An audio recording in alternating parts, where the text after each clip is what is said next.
उच्चतर शिक्षा सेवा आयोग असिस्टेंट प्रोफेसर प्रवक्ता परीक्षा, ये है प्रैक्टिस सेट नंबर 6। सामान्य ज्ञान सभी विषय के अभ्यर्थियों के लिए अनिवार्य। हाल ही में किसे भारतीय विमानपत्तन प्राधिकरण का प्रमुख बनाया गया? क्वेश्चन नंबर 1 का राइट ऑप्शन हो जाएगा डी, तपन चंद्र को। क्वेश्चन नंबर 2, रिवॉल्यूशन 2020 नामक पुस्तक के लेखक कौन है? तो ये हैं चेतन भगत, रिवॉल्यूशन 2020 के लेखक। क्वेश्चन नंबर 3 है सरस्वती पुरस्कार 2015 का किस भाषा को मिला है? तो जो सरस्वती पुरस्कार है वो डोगरी भाषा को मिला है। सरस्वती पुरस्कार 2015 डोगरी भाषा को मिला है। विश्व जल दिवस कब मनाया जाता है? 22 मार्च को। क्वेश्चन नंबर 5 है शिक्षण सात्यांक की परिकल्पना की जाती है? तो ये किया जाता है अनुबंधन से लेकर विश्वास प्रतिपादक तक, ये भी सही है। व्यवहारिक परिवर्तन से लेकर विश्वास परिवर्तन तक, ये भी सही है। प्रारूपिक सामान्य अधिगम से लेकर संपूर्ण आस्था में परिवर्तन तक, ये भी, यानी कि सभी उपयुक्त हैं, सभी कथन उपयुक्त सही है। क्वेश्चन नंबर 6 है निम्नलिखित में कौन सी अनुसंधान संबंधित प्रतिज्ञप्ति से आप सहमत नहीं है? तो 6 का जो है सहमति नहीं होगा, सी वाला अनुसंधान मात्र कर्मिक उपलब्धि है, ये सहमति नहीं है। बाकी अनुसंधान शिक्षण की गुणवत्ता में वृद्धि करता है, ये सही है ऑप्शन।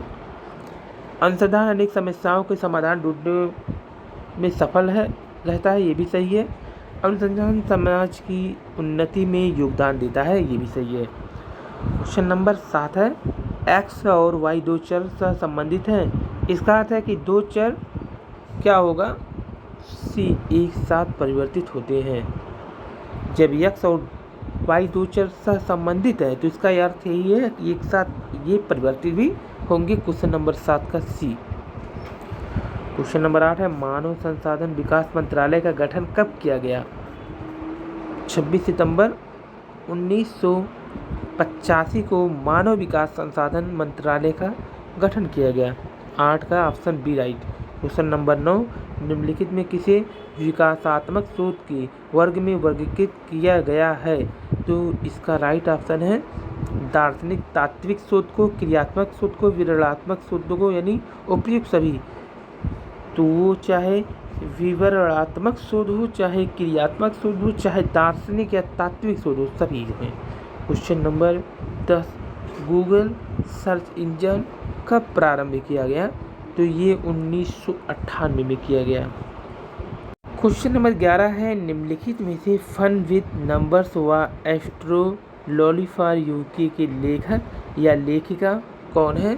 तो इसके लेखक या लेखिका शकुंतला देवी है। ये पुस्तक है विन विद नंबर्स व एस्ट्रोलॉजी फॉर यू। तो इसके लेखक कौन है? शकुंतला देवी। क्वेश्चन नंबर 12 है टेलीमेट्रिक्स विकास केंद्र सी.डॉट का मुख्यालय कहाँ पे है? तो इसका मुख्यालय है नई दिल्ली में। क्वेश्चन नंबर 13 है निम्नलिखित में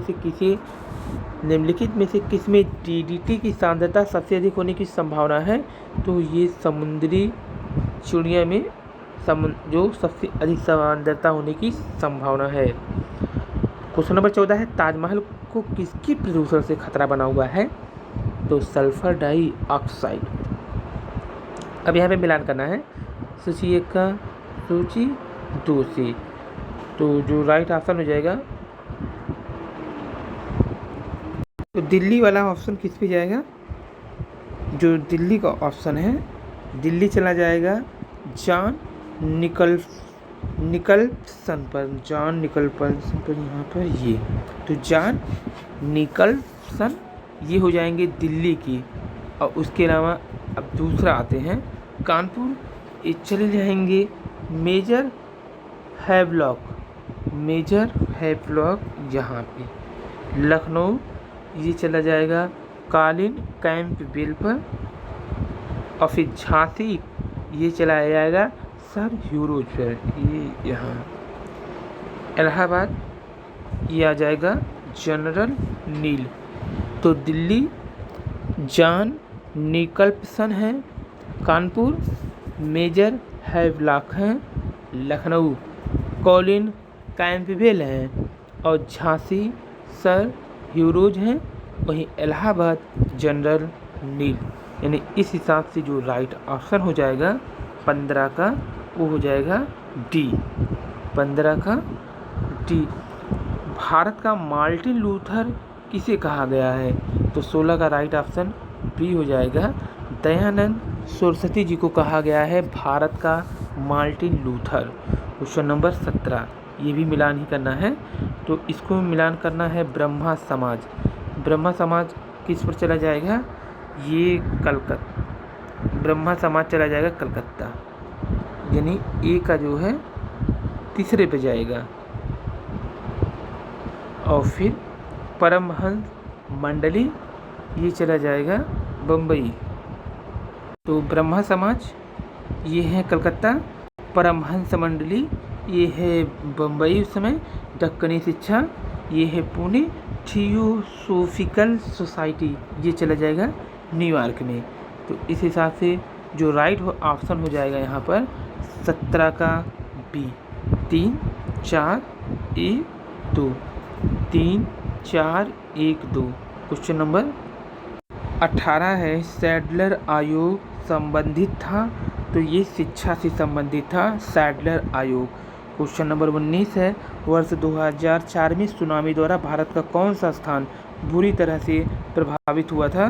तो 19 का ए है नागापट्टिनम, ये बुरी तरह से 2004 में प्रभावित हुआ था। क्वेश्चन नंबर 20, भारत के निम्नलिखित नदी तंत्रों को उत्तर से दक्षिण के अनुक्रम में व्यवस्थित कीजिए। तो 20 का राइट ऑप्शन हो जाएगा महानदी, गोदावरी, कृष्णा, कावेरी। उत्तर से पहले पड़ेगा, उत्तर से जब नदी तंत्र को, तो यहाँ पे 20 वाले में महानदी, गोदावरी, कृष्णा, कावेरी, यानी ऑप्शन बी राइट है। क्वेश्चन नंबर 21 है, वायुमंडल की लंबवत परतों को पृथ्वी से बाहर की ओर क्रमबद्ध कीजिए और दिए गए कोड की सहायता से चुनिए। तो 21 का जो कोड बनेगा यहाँ पे पहले आ जाएगा ट्रोपोस्फियर, ट्रोपोस्फियर एक पे आ जाएगा, फिर आ जाएगा आपका स्ट्रेटोस्फियर ये आ जाएगा 2 पे, फिर आएगा आपका यहाँ पर पहला ओजोनोस्फियर ये आ जाएगा 3 पे, 3 क्रम पे आ जाएगा, और आइनोस्फियर ये आ जाएगा आपका चौथे पे, ये आ जाएगा चौथे पे। तो पहले क्रम अगर मिलाएंगे 21 का, तो ट्रोपोस्फियर पहले नंबर पे, फिर स्ट्रेटोस्फियर दूसरे नंबर पे, फिर ओजोनोस्फियर पहले क्या नाम है तीसरे स्थान पे, और ओजोनोस्फियर जो है आइनोस्फियर वो चौथे स्थान पर रहेगा। तो 2 फिर 3 फिर 1 तब 4, यानी option C right. Question number 22 है, निम्नलिखित जनजातियों के युगों में कौन सा उत्तर पूर्वी भारत के एक ही राज्य में सीमित है? तो 22 का बी, गारो, खासी ये एक ही राज्य में सीमित है। क्वेश्चन नंबर 23 है, भारत का संविधान क्या है? तो धार्मिक तथा भाषाई अल्पसंख्यक को मान्यता देता है। 23 का सी ऑप्शन राइट है। क्वेश्चन नंबर 24, भारतीय संविधान अर्ध संचालक है, यह किसने कहा? तो भारतीय संविधान अर्ध संचालक है, ये केसी हियर ने कहा है, केसी हियर ने। प्रेस की स्वतंत्रता किस अधिकार में निहित है? तो ये विचार एवं अभिव्यक्ति की स्वतंत्रता में निहित है। क्वेश्चन नंबर 26 है, मौलिक कर्तव्यों को संविधान में सम्मिलित किए जाने का प्रयोजन क्या है? तो ये विनाशक एवं असंवैधानिक गतिविधियों को नियंत्रित करता है। जो मौलिक कर्तव्य है ये विनाशक और असंवैधानिक गतिविधि को क्या करेगा? नियंत्रित करेगा। क्वेश्चन नंबर 27 है, अध्यादेश जारी करने का अधिकार राष्ट्रपति को कौन सा अधिकार है? तो इनका ये विधायी अधिकार है, विधायी अधिकार है। क्वेश्चन नंबर 28 है, भारत में तृतीय क्षेत्र में सम्मिलित हैं, तो ये क्या क्या सम्मिलित हैं 28 में? इसमें 1 और 2 तृतीय में आते हैं। व्यापार एवं परिवहन, व्यापार एवं परिवहन, वित्त एवं वास्तविक स्थावर संपदा, जबकि जो वानिकी है ये प्राथमिक में नहीं, ये प्राथमिक में आएगा ना कि तृतीय में। तो तृतीयक में आएगा व्यापार एवं परिवहन, जबकि दूसरा वित्त एवं वास्तविक स्थावर, जबकि वानिकी और मत्स्यिकी जो है ये प्राथमिक कार्य में आएगा। इस हिसाब से 28 भारत में विद्यमान बेरोजगारी की समस्या को निम्नलिखित से क्या कहा जा सकता है? तो जो भारत की समस्या है ये चक्रीय सी यानी 1, 2, 4 भारत की जो बेरोजगारी समस्या है दीर्घकालिक है, अल्पकालिक है और मौसमी है।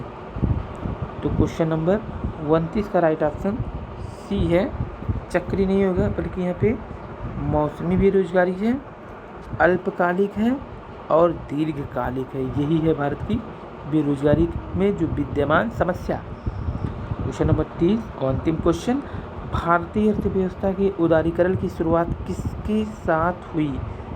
तो ये हुआ है औद्योगिक लाइसेंस नीति में महत्वपूर्ण परिवर्तन के साथ। ये इसके टोटल 30 क्वेश्चन। धन्यवाद। थैंक यू असिस्टेंट प्रोफेसर का।